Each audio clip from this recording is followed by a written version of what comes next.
Do you remember the Mrs. Doubtfire film? To be honest, I thought you were going to say, do you remember the Muffin Man? Well, you don't remember the Muffin Man. You know the Muffin Man. The Muffin Man? The Muffin Man! Sorry, yes. There's a film, Mrs. Doubtfire. So obviously Robin Williams is throwing a party for his kids at the beginning of the film. And, you know, it's hip happening, there's loud music, there's games, there's cake. Everyone loves cake. But at one point, he has a pony or some farmyard animal that he's brought into the house. And the wife freaks out when she comes home because it's a mess and there's farm animals in it. And, you know, I didn't appreciate until this year how she felt. Like, as a child, that mother just seemed like such a killjoy. And then as an adult, you're like, why is there a horse in the house? And the party isn't just happening in the house, it's like on the street and everything. Like, that's going to get the police coming to shut it down. You're blocking the public walkway, man. Are you aware that it's illegal to possess animals of a barnyard nature in a residential area, ma'am? What if you're married to one? We're also responding to a noise ordinance violation. Believe me, I'm going to respond myself. I'm awfully sorry about this. I'll get back. You ate my begonias! Maybe he wasn't the best father, but I think he learned to be a better father through the course of the film. Yes, by spying on his wife. Yep. And pretending to be another person. Yep. Never mind that. He poisons a man. Like I said, he learned to be better. Can you imagine what he was like before? This is why you don't revisit childhood films with adult eyes. There used to be a really old Spider-Man TV series. In one episode, a little girl asks him to reveal his face. Your mask for me? I want to know who you really are. And then he says, actually, for you, okay. And he lifts off his mask and lets her see who he really is. For you, Diana.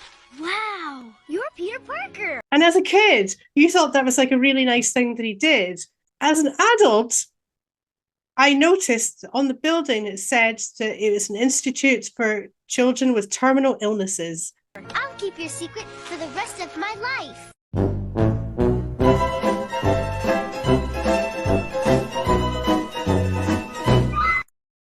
The only reason he revealed his face is because he knew she was going to die and she wouldn't tell anyone. Oh my God.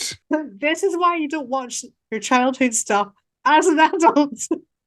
It's too dark. Did you ever watch Cardcaptor Sakura? No. I watched it as a kid growing up, and it's one of those animes that came over to the West. And it's only in watching it now as an adult that I've picked up that the protagonist's mum was 16 when she got married, and she married her teacher. Wow. And her classmate has a crush on their current teacher, and he reciprocates. And eventually they get married at the end. Ew. But yeah, there's so many things that were just accepted when you're younger. And like, since we've had the conversations, it's moved on. It's been interesting rewatching some shows. Wizard of Oz is one of them.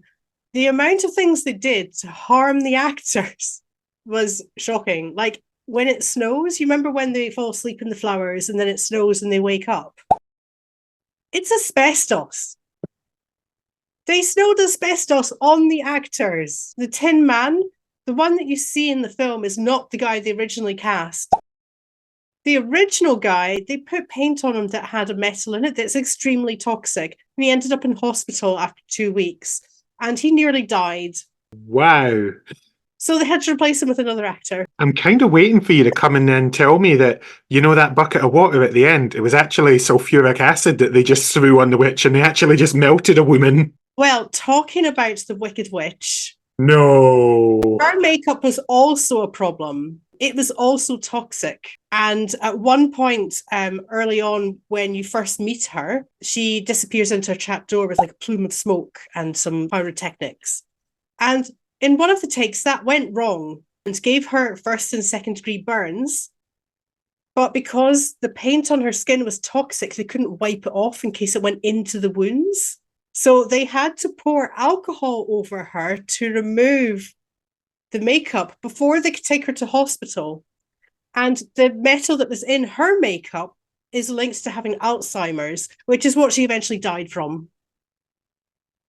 Who would have thought the Wizard of Oz was so deadly? I don't know why I'm laughing. I think it's shock. Who decides? Let's just cover them in asbestos. I suppose back then they didn't necessarily know, but still.